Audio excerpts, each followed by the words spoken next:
Hello friends, आज हम बात करते हैं Kanpur university assignment copy BEd second year paper second पाठ्यक्रम विकास एवं आकलन करिकुलम डेवलपमेंट एंड असेसमेंट। इसमें हमारा प्रश्न 1 है, भारतीय संविधान में निहित शिक्षा से संबंधित संवैधानिक मूल्यों का वर्णन कीजिए।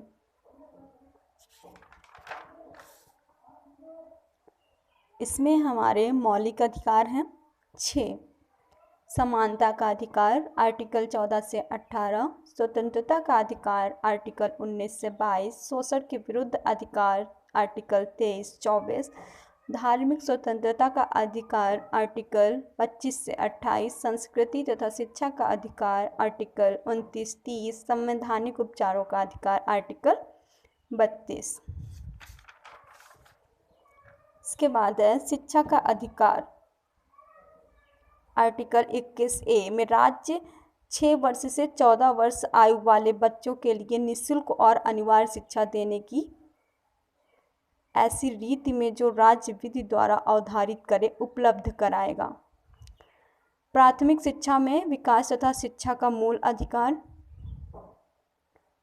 छोटे बच्चों की देखभाल तथा शिक्षा, अभिभावकों के कर्तव्य, धारा 28(2), धारा 28(3), धारा 29(1), धारा 29(2), धारा 30, धारा 46, धारा 239,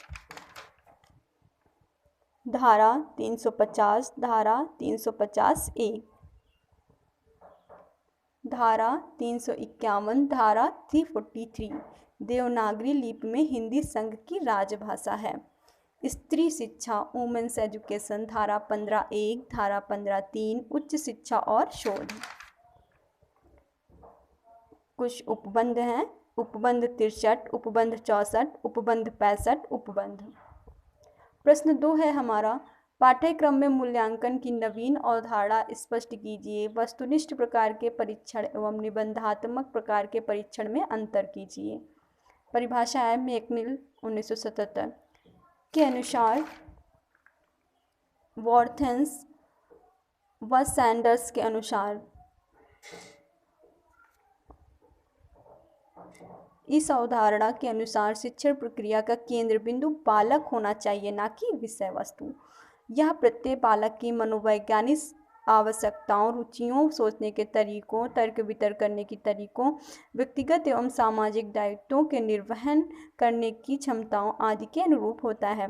मूल्यांकन एक निरंतर चलने वाली प्रक्रिया है। मूल्यांकन एक क्रमबद्ध प्रक्रिया है जिसमें विद्यार्थियों के आकस्मिक अनियंत्रित निरीक्षण की तरफ कोई ध्यान नहीं दिया जाता है। मूल्यांकन का संबंध केवल विषयगत उपलब्धि पर नहीं होता, अपितु इसमें बालक के विचारों, रुचियों, क्षमताओं, आवश्यकताओं एवं तर्क वितर्क के तरीकों आदि को भी उचित स्थान दिया जाता है। मूल्यांकन में यह मानकर चला जाता है कि उद्देश्य पूर्व निर्धारित एवं परिभाषित होते हैं। मूल्यांकन में शिक्षण की अपेक्षा अधिगम पर बल दिया जाता है। वस्तुनिष्ठ प्रकार की परीक्षाओं के प्रकार, प्रत्यास्मरण प्रकार के प्रश्न 2 प्रकार के होते हैं, साधारण पुनः स्मरण प्रश्न, रिक्त स्थान पूर्ति प्रश्न। साधारण पुनः स्मरण प्रश्न, इसमें अधिगमकर्ताओं के तथ्यात्मक ज्ञान की परीक्षा ली जाती है। इसमें प्रश्न छोटे होते हैं जो विद्यार्थियों की स्मरण शक्ति को जांचने के लिए पूछे जाते हैं, जैसे वृत्त की परिधि को ज्ञात करने का सूत्र, आयत के क्षेत्रफल का सूत्र, रिक्त स्थानों की पूर्ति। पूरा सेंटेंस दे देते हैं, बीच में एक रिक्त स्थान दे देते हैं, उसको भरा जाता है। और जैसे त्रिभुज के 3 कोणों का योग, बीच में रिक्त स्थान होता है। भारत के प्रथम राष्ट्रपति का नाम, रिक्त स्थान है। पहचानात्मक प्रश्न, इसमें एक ही प्रश्न के कई संभावित उत्तर होते हैं। जो सही उत्तर होता है उसमें हमें निशान लगाना होता है। मिलानात्मक प्रश्न, इसमें मिलान करने वाले होते हैं, जो हम लोग मिलान करते हैं। बहुविकल्पीय प्रश्न, कई प्रश्न दिए होते हैं, एक में टिक लगाओ।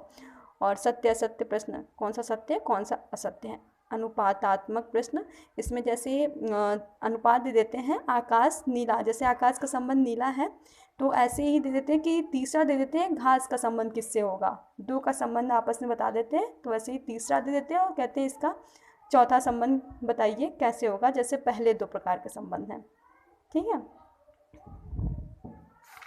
जैसे आकाश नीला है, मतलब आकाश का रंग बताया गया नीला है, तो घास का संबंध हम क्या बताएंगे, घास हरी है। निबंधात्मक प्रकार के प्रश्न, संगठित एवं तुलनात्मक प्रश्न, संबंध स्थापित प्रश्न, तथ्यों का चयनित पुनः स्मरण प्रश्न, समस्या समाधान एवं रचनात्मक प्रश्न। निबंधात्मक प्रकार के प्रश्नों के उत्तर, दीर्घ उत्तरीय प्रश्न, लघु उत्तरीय प्रश्न, अति लघु उत्तरीय प्रश्न। निबंधात्मक तथा वस्तुनिष्ठ प्रकार के परीक्षणों में अंतरों को निम्नवत प्रकार से भी व्यक्त किया जा सकता है। वस्तुनिष्ठ परीक्षण, निबंधात्मक परीक्षण। इसमें प्रश्नों की संख्या अपेक्षाकृत अधिक होती है। इसमें प्रश्नों के उत्तर बड़े होते हैं किंतु प्रश्नों की संख्या कम होती है। इसमें विद्यार्थी अपना समय चिंतन व पाठन में लगाते हैं। इसमें विद्यार्थी अपना अधिकांशतः समय चिंतन व लेखन में लगाते हैं। इसमें पाठ्य वस्तु का व्यापक रूप में मूल्यांकन संभव है। इन परीक्षणों में सीमित पाठ्य वस्तु का मूल्यांकन होता है। इस परीक्षण में लेखन करना व अभिव्यक्ति का कोई मूल्यांकन नहीं होता। इस परीक्षण में परीक्षार्थी के सुंदर लेखन एवं अभिव्यक्ति कौशल का प्रभाव उसके अंकों पर पड़ता है। इन परीक्षणों के मानक स्थापित किए जा सकते हैं। इन परीक्षणों के मानकों को स्थापित करना असंभव है। इस परीक्षण के निर्माण में कठिनाई होती है, लेकिन इसमें सुनिश्चित अंक प्रदान किए जाते हैं। इन परीक्षणों के प्रश्नों का निर्माण करना अपेक्षाकृत सरल होता है, किंतु अंकन प्रक्रिया कठिन होती है। इन परीक्षणों का प्रशासन करना अपेक्षाकृत कठिन कार्य है। इन परीक्षणों के प्रश्नों का प्रशासन करना अपेक्षाकृत सरल होता है। इन परीक्षणों की विश्वसनीयता व वैधता दोनों उच्च स्तर की होती है। इन परीक्षणों की विश्वसनीयता एवं वैधता दोनों ही निम्न स्तर की होती है। यह सामान्यतः अनुमान प्रकृति को प्रोत्साहित करते हैं। इस परीक्षण के प्रश्नों में सामान्यतः धोखा देने की प्रकृति को प्रोत्साहन मिलता है। इन परीक्षणों में परीक्षार्थी व परीक्षक की स्वतंत्रता पर अंकुश रखा जाता है। इन परीक्षण में परीक्षार्थी व परीक्षक दोनों स्वतंत्र होते हैं। वीडियो अच्छी लगी हो तो लाइक करें और चैनल को सब्सक्राइब करें। Thank you so much.